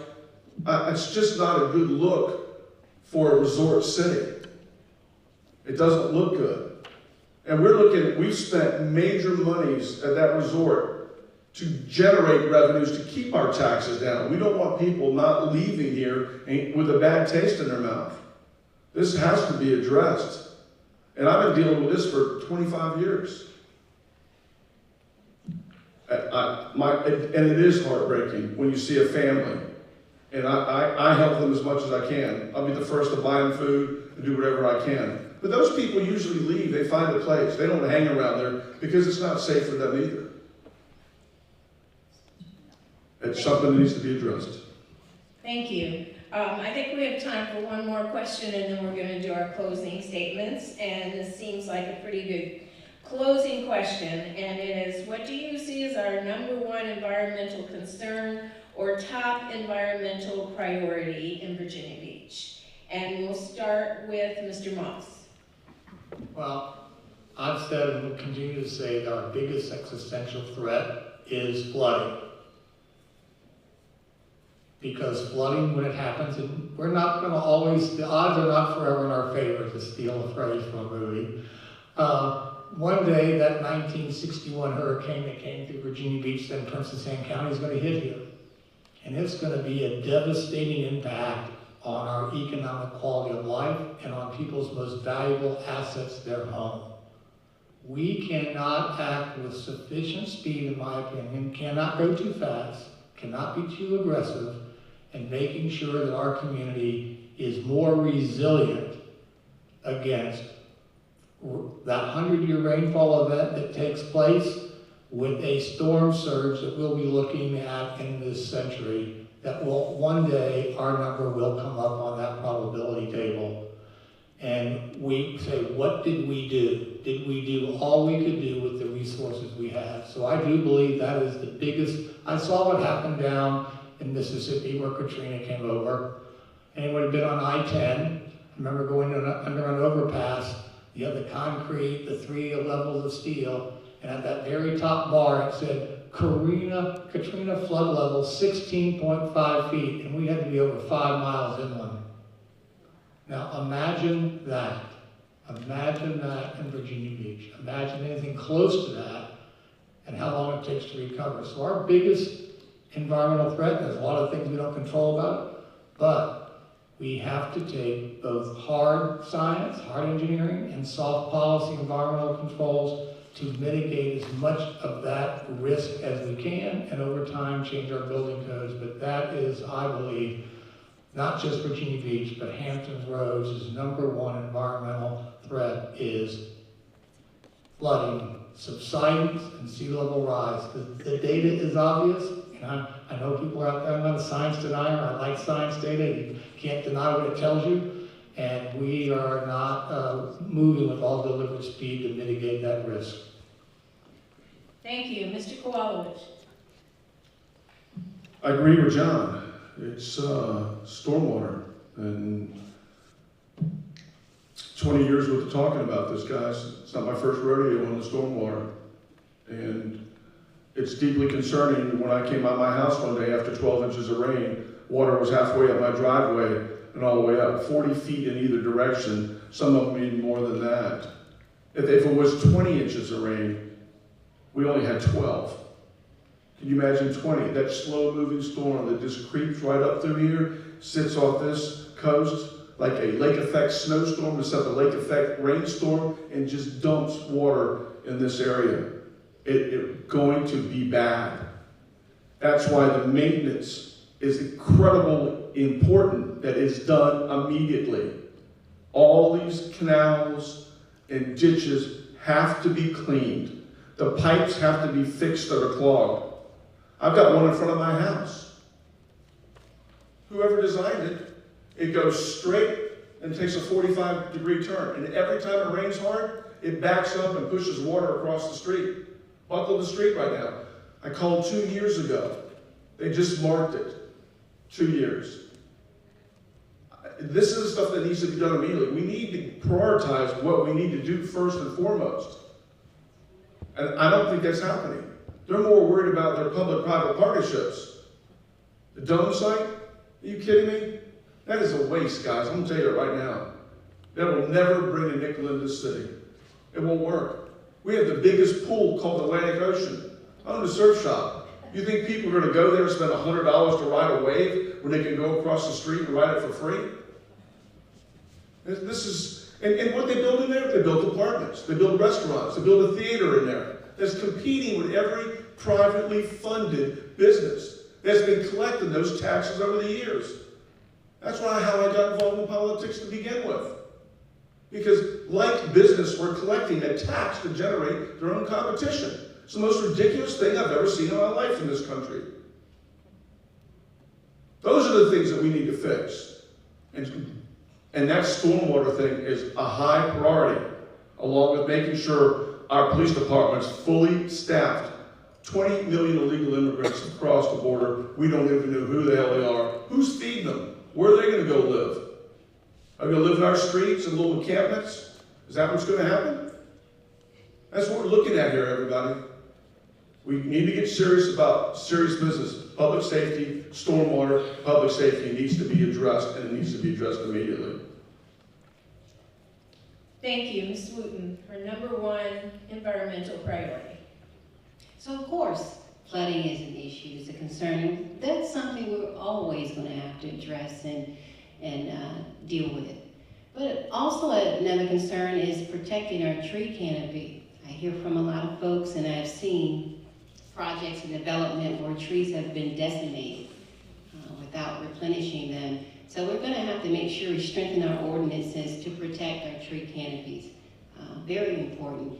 We're going to have to make sure we're asking folks to incentivize tree planting, but also make sure in terms of when we're looking at new projects, make sure that we include it in our land planning and ensure that we have enough green space that's available and ensure that we put restrictions on decimating our tree supply and tree canopy. So that's certainly going to be very important for me because that helps with flooding. Trees absorb the rain, the water, and so that is certainly for me a really key issue. Thank you. And thank you all for entertaining our questions as well as the ones from the audience. And we'll wrap up with closing statements from each of you. Anything you would like to add to that we didn't touch on tonight, or anything that's most important to you. And we'll begin with Mr. Kowalowicz. Thank you for listening to me. I always believe that, like John and Sabrina, we need to educate the people what's going on. And over the 24 years that I've been involved in politics around it, I always made sure that I could educate people when I found something that was wrong. This is the Constitution of the United States. This is the supreme document of how we live our lives. It's very, very important. This is the city charter. And people don't know what the city charter is. It's the Constitution of Virginia Beach. This document has tremendous power. It has whatever's in this document as the law flies, it's superior law than any state law. Did you all know that? This is a precedent law. To change the charter, there's only one way to change the charter. 15.2.200 is a code section. It's called a charter election. That means only person that can change it is the citizens of Virginia Beach. You're the only ones that can change it. You have to approve any change to this charter, and an ordinance does not trump the charter, so you know that. This is a supreme document. This is critical. And right now this charter is being violated all over the place. This has to be fixed. When you vote on this, it has to go to the House with a 2/3 vote from both houses, and then it has to be signed off by the governor. That's the only way to change the charter. And that has not happened. You do not have a 10-1 system in Virginia Beach. It was never changed lawfully.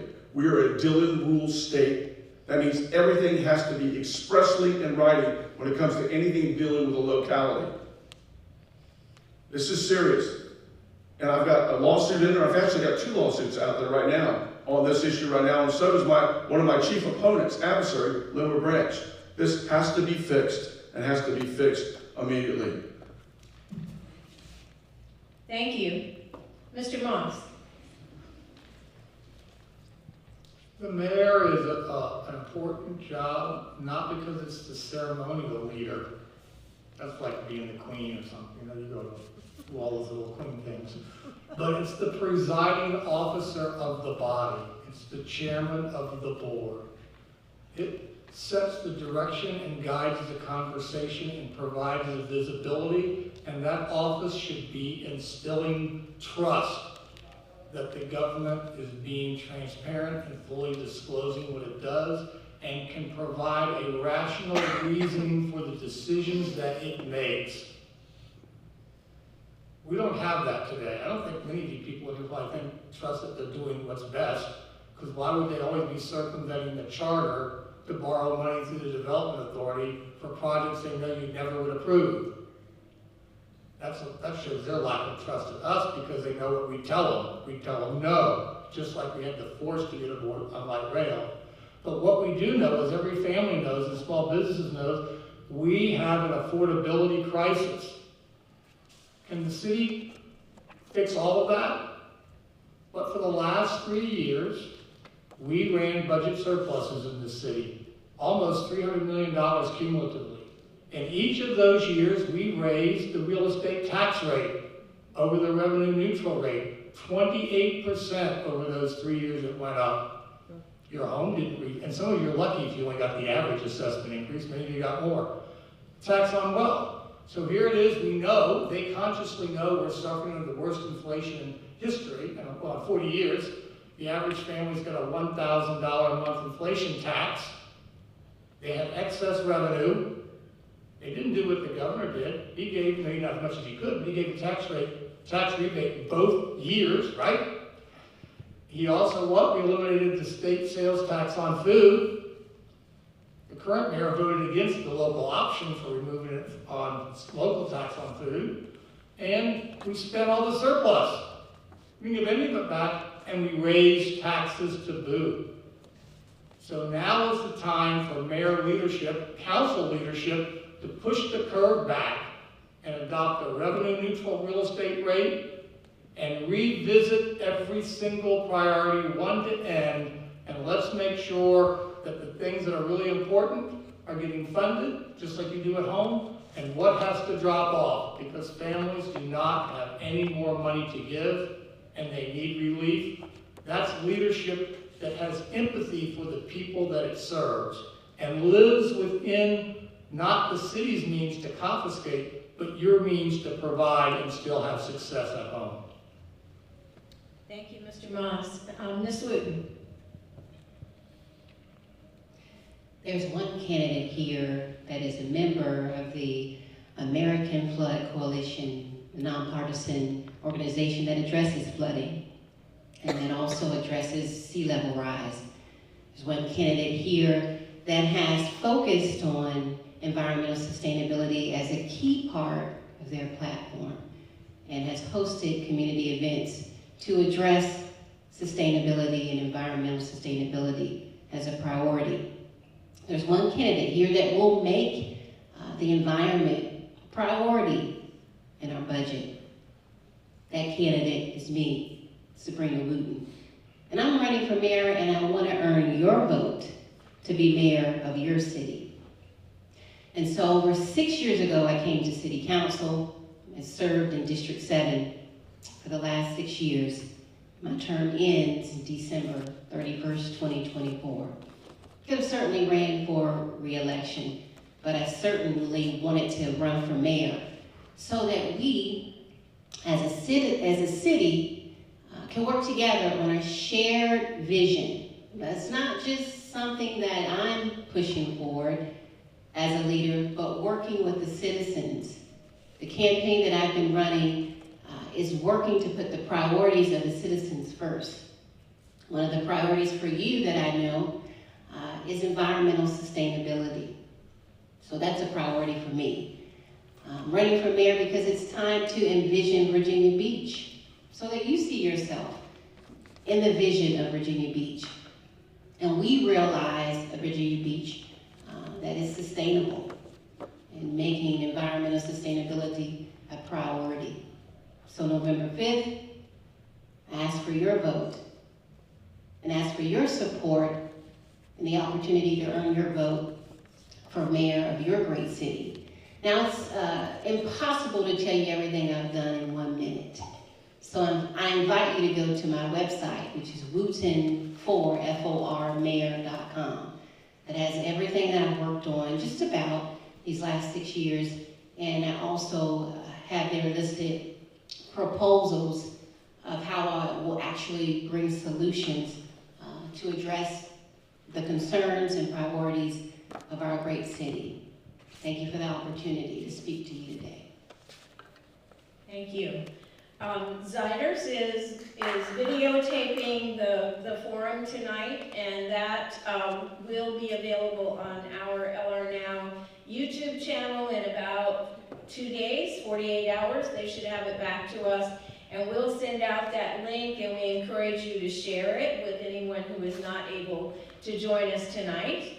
I thank you all for taking your time to be here with us tonight and for all the great questions that you submitted. I'm sorry we did not have time for all of them. And I hope you will join me in thanking our candidates both for being here and their willingness to serve.